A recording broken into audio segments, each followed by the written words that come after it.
Hello students. तो आज का टॉपिक है हमारा nature and purpose of business, chapter 1 business studies. First topic है इकोनॉमिक एक्टिविटीज़ और non economic activity. Economic activities are those activities whose objective is to earn money and to create wealth, मतलब जिसका main objective ही होता है पैसा कमाना और अपनी वेल्थ को बढ़ाना। Non activities are those activities whose main aim is to not earn money but to satisfy social, psychological or emotional needs, for example love। Non economic activity का सबसे अच्छा एग्जांपल हो सकता है हमारा एनजीओ, जो दूसरों की हेल्प के लिए होता है, कोई प्रॉफिट अर्न करने के लिए या वेल्थ क्रिएट करने के लिए नहीं होता। इसके एग्जांपल्स हैं people working in factories, cooking foods in restaurant, a teacher teaching in a school. ये सारे एग्जांपल हैं इकोनॉमिक एक्टिविटी के। इनके बदले में आपको पैसे मिलते हैं, तो ये इकोनॉमिक एक्टिविटी होती है।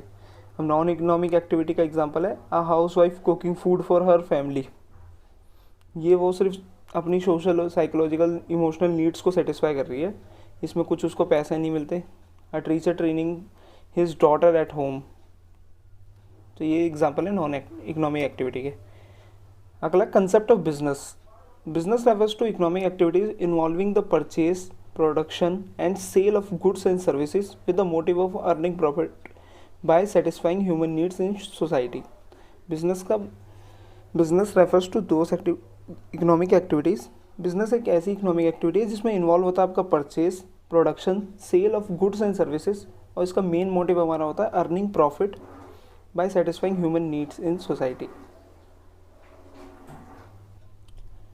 Characteristics of businesses.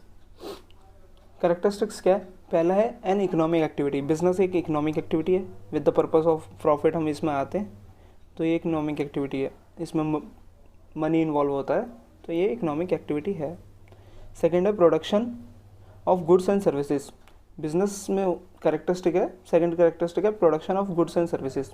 बिजनेस में आए हो तो गुड्स या सर्विस आपको प्रोड्यूस करनी होती है, जिसके बदले जब आप सेल करते हो जिसके बदले आपको मनी मिलता है या उससे आपका प्रॉफिट अर्न होता है। थर्ड है सेल और exchange of goods and services. जो आपने प्रोडक्शन की है अब उस गुड्स को सेल करना, तो ये थर्ड कैरेक्टरिस्टिक होता है बिजनेस का। Dealing in goods and services at a regular basis.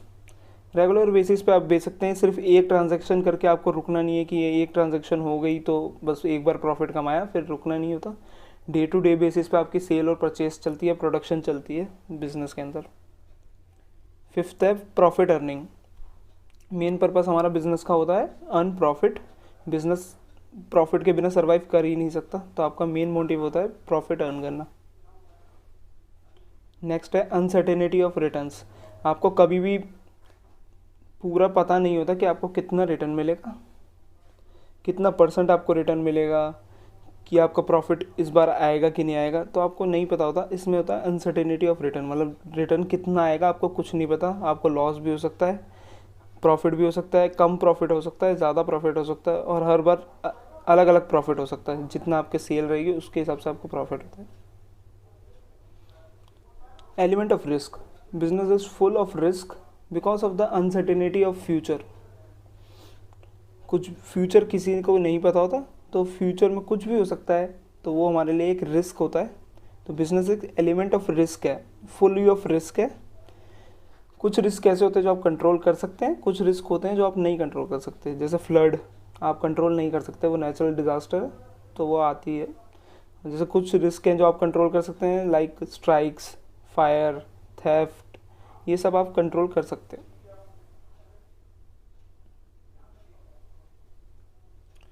Business refers to purchase, production and sale of goods and services with the object of earning profit. ठीक है, और बिजनेस होता है हमारा परचेज, सेल और production of goods and services with the objective of earning profit. Profession होता है आपका, profession include those activities which require special knowledge and skills in the occupation. Profession और बिजनेस में फ़र्क ये है कि बिजनेस के अंदर आपको परचेज, प्रोडक्शन, सेल्स ये करनी होती है। प्रोफेशन के अंदर आपको ये नहीं करना होता। प्रोफेशन में आपको मतलब एक स्पेशल नॉलेज चाहिए होती है। Employment refers to the occupation in which people work for others and get remuneration in return. Employment होता है कि आप किसी के अंडर काम कर रहे हैं और उसके बदले आपको सैलरी मिल रही है। अब इन तीनों के एग्जांपल है। बिजनेस का एग्जांपल होता है फिशिंग, मैन्युफैक्चरिंग गुड्स, माइनिंग, मतलब जिसके बदले आपको पैसा मिल रहा है। जो एक्टिविटीज़ आप करने के बदले या आपने गुड्स बेचा है या सर्विस बेची है उसके बदले आपको पैसा मिल रहा है, तो उसे हम बिज़नेस कहते हैं। प्रोफेशन का एग्जांपल होता है मेडिकल, मतलब आप डॉक्टर हैं, लॉयर हैं, अकाउंटेंट हैं, सीए हैं, तो इसके अंदर आपको स्पेशल नॉलेज चाहिए होती है, तो ये आपका प्रोफेशन होता है।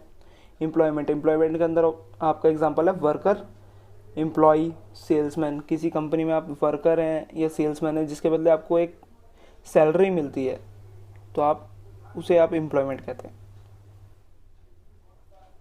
Objectives of business. Objective of business means purpose for which business is established.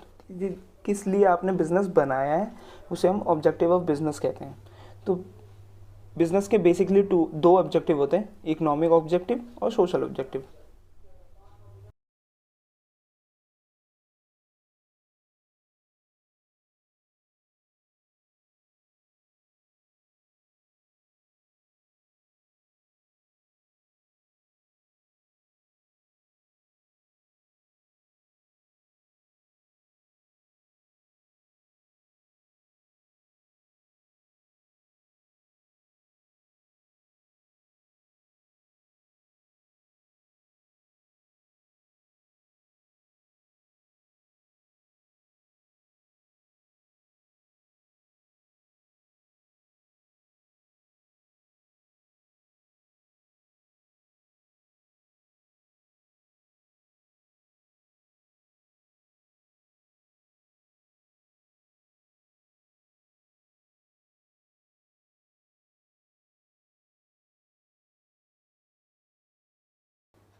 Business objective आपके दो टाइप के होते हैं, इकोनॉमिक ऑब्जेक्टिव और सोशल ऑब्जेक्टिव। इकोनॉमिक ऑब्जेक्टिव के अंडर आता है अर्निंग प्रॉफिट आपका मेन ऑब्जेक्टिव होता है बिजनेस के अंदर, कि प्रॉफिट अर्न करना ज़्यादा से ज़्यादा। सेकंड होता है मार्केट स्टैंडिंग होता है कि ज़्यादा से ज़्यादा कस्टमर को अपनी तरफ अट्रैक्ट करना और मार्केट का ज़्यादा से ज़्यादा शेयर कैप्चर करना। थोड़ा होता है इनोवेशन मतलब नया प्रोडक्ट कुछ लॉन्च करना या नई कुछ टेक्नोलॉजी बनाना जिसकी मदद से आप ज़्यादा से ज़्यादा ऑडियंस कैप्चर कर पाएँ। फोर्थ होता है ऑप्टिमम यूटिलाइजेशन ऑफ रिसोर्स का मतलब होता है कि अपने रिसोर्स को अच्छे से अच्छी तरीके से यूज़ करना और उससे प्रॉफिट बनाना। जो आपका रिसोर्स होता है, resource like man, machinery, raw materials, ये सबको अच्छे से अच्छे यूज़ करना और उससे आप प्रॉफिट कमाना, उसे हम ऑप्टिमम यूटिलाइजेशन ऑफ रिसोर्स कहते हैं।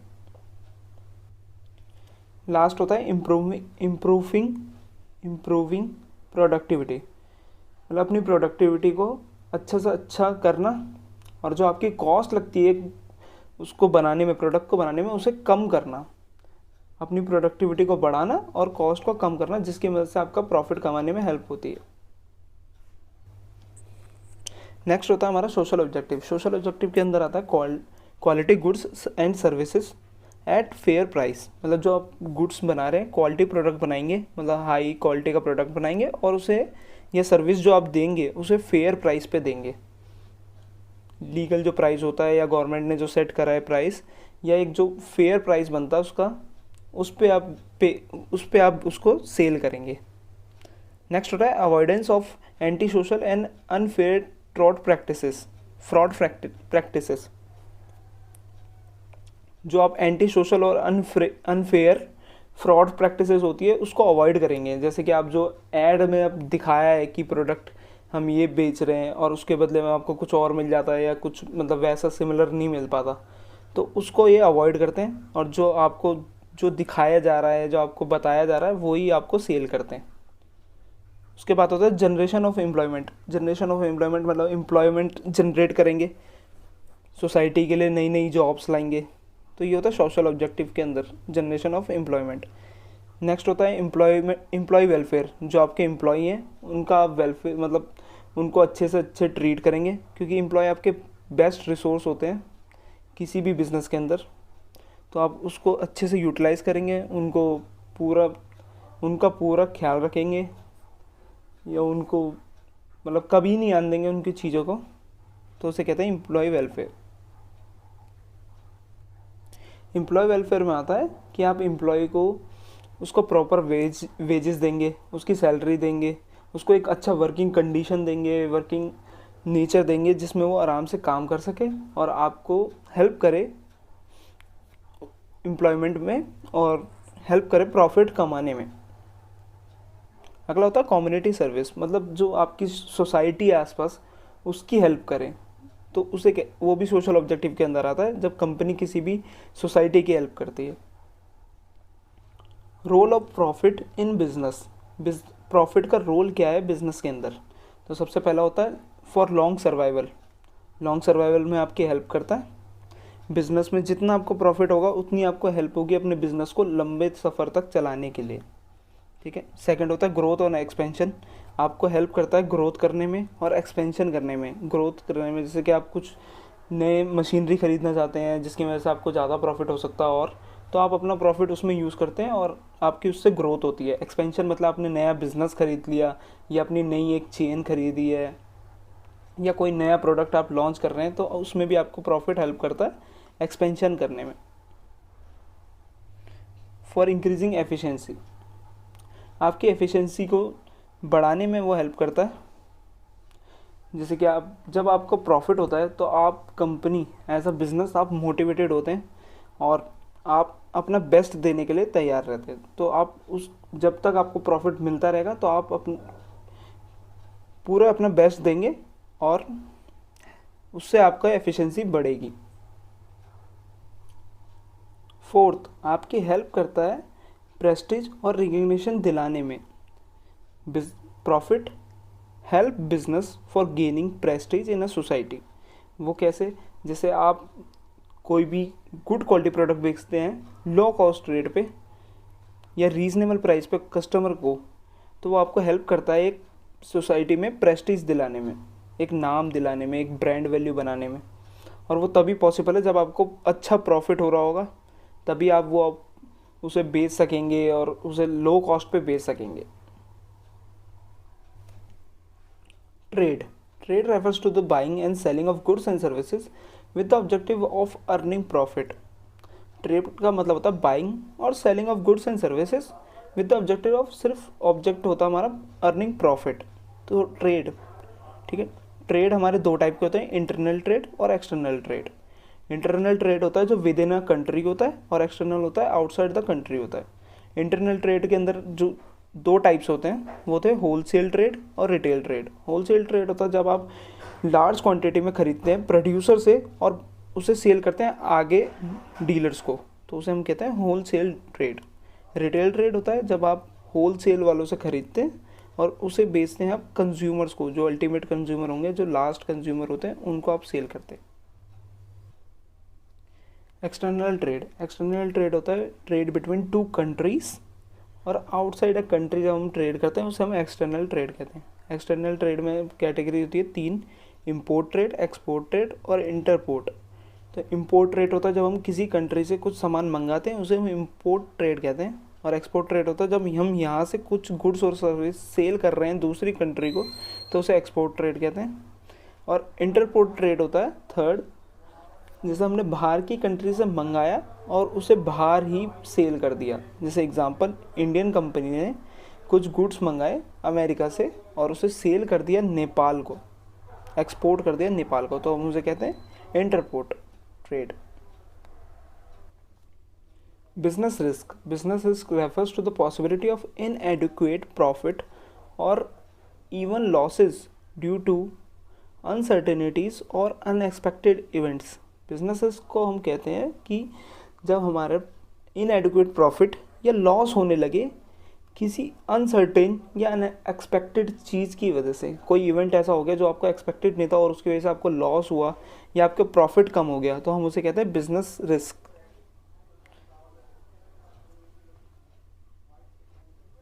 एग्जाम्पल, जैसे आपके प्रोडक्ट की डिमांड कम हो गई because change in the taste of preferences of consumers, मतलब कंज्यूमर के टेस्ट में चेंज आने की वजह से आपकी डिमांड कम हो गई, तो आप उसे बिजनेस रिस्क का एग्जाम्पल कह सकते हैं। Causes of business risk, cause क्या क्या हो सकते हैं बिजनेस रिस्क के। नेचुरल कॉज, नेचुरल कॉज होता है आपका जैसे अर्थक्वेक हो गया, फ्लड आ गई, तो ये हमारी नेचुरल कॉज होती है जिसमें ह्यूमन बींग को कुछ कंट्रोल नहीं हो सकता नेचुरल क्लाइमेटिस के ऊपर, तो इसे हम कहते हैं नेचुरल क्लॉज। सेकंड होता है human clause cause. Human cause हो सकता है जैसे कि स्ट्राइक, आपके एम्प्लॉयज़ ने स्ट्राइक कर दी, या किसी ने चोरी कर दी, किसी ने कुछ ऐसा कर दिया जिसकी वजह से आपको लॉस हो सकता है, जैसे कि आप किसी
कॉजेज ऑफ बिजनेस रिस्क।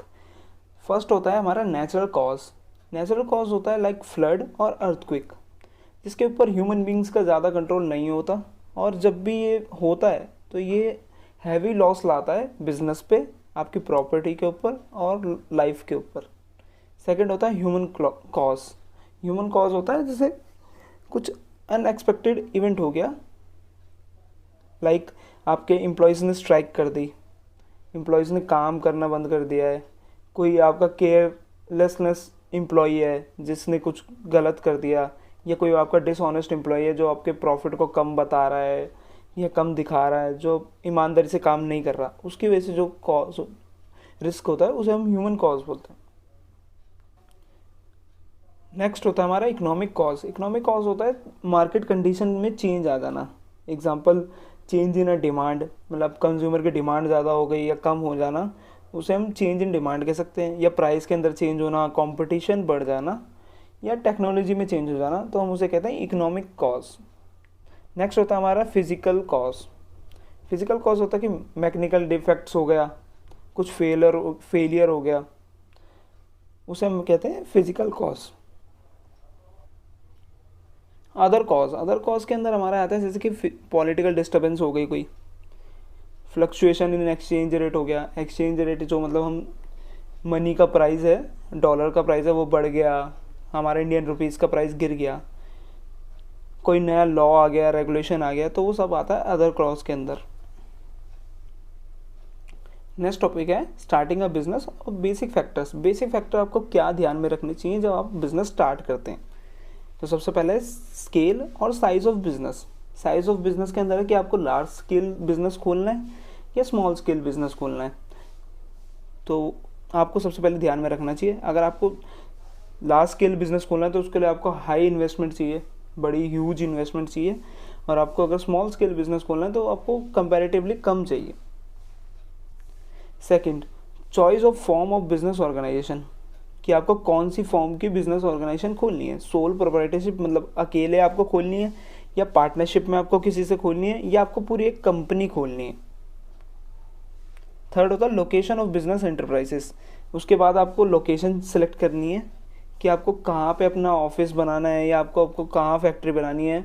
तो जब आप लोकेशन सेलेक्ट करते हो तो उससे पहले आपको चेक करना होता है कि आपको यहाँ पर रॉ मटेरियल की सप्लाई मिलेगी कि नहीं मिलेगी, पावर की सप्लाई मिलेगी कि नहीं मिलेगी, लेबर अच्छा मिलेगा कि नहीं मिलेगा, एम्प्लॉयड मतलब पढ़ा लिखा एम्प्लॉय मिलेगा कि नहीं मिलेगा, ये सब देखना। बैंकिंग की फैसिलिटी है कि नहीं आसपास, ट्रांसपोर्टेशन की फैसिलिटीज़ है कि नहीं आसपास।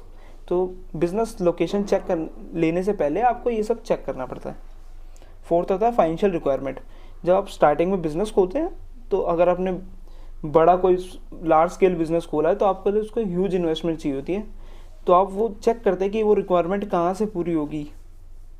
जो आपके फिक्स एसेट हैं, जो डे टू डे एक्सपेंसेस आपके होंगे, उसे पे करने के लिए जो आपको फाइनेंस चाहिए होता है उसे आप फाइनेंशियल रिक्वायरमेंट कहते हैं। नेक्स्ट होता है physical facilities. Physical facilities like machinery आपको मिलेगी कि नहीं मिलेगी, बिल्डिंग आपकी कैसी है, ये सब डिसीजन आपके होते हैं कि आपने किस स्केल पे आपने अपना बिजनेस खोला और कौन सा टाइप का आपने बिजनेस खोला है। ठीक है। नेक्स्ट होता है प्लांट लेआउट। लेआउट मतलब अरेंजमेंट आपने कैसे करा है, जो आपने सब सामान रखा है, अपना ऑफिस किधर बनाया है, अपने मशीनरीज को किधर रखा है, तो मैन्युफैक्चरिंग प्रोडक्ट्स जो होंगे वो आप कहाँ रखने वाले हैं, इक्विपमेंट्स जो आपके हेल्प कर रहे हैं वो बनाने में, उसे आपने कहाँ रखा है। तो ये होता है प्लांट लेआउट, कि आपने लेआउट कैसे सेट किया हुआ है अपनी पूरे बिजनेस का। नेक्स्ट होता है आपका कंपिटेंट वर्कफोर्स, मतलब आपको एम्प्लॉयड लेबर मिलेंगे कि नहीं मिलेंगे, स्किल लेबर मिलेंगे या अनस्किल लेबर मिलेंगे। जहाँ आपने अपने बिजनेस सेट करने से पहले देखना है कि आपको स्किल लेबर हैं कि नहीं है आपके पास, अनस्किल लेबर कितने आपको चाहिए, कितनी आपको मैनेजर स्टाफ चाहिए जो आपको परफॉर्म करेंगे एक्टिविटीज़ को डिफरेंट। और बिज़नेस स्टार्ट करने से पहले आपको टैक्स प्लानिंग करनी पड़ती है, और मतलब किस किस टाइप का आपको टैक्स देना है, ये बिज़नेस खोलने पे कितना आपको टैक्स लगेगा, कौन कौन से आपको लॉ फॉलो करने हैं, तो इन सब का भी ध्यान देना पड़ता है जब आप नया बिज़नेस स्टार्ट करते हैं। तो आज के आपके इस टॉपिक के लिए इतना ही था। अब बाकी जो क्लास होगी वो आपको नेक्स्ट वीडियो में मिलेगी। Thank you.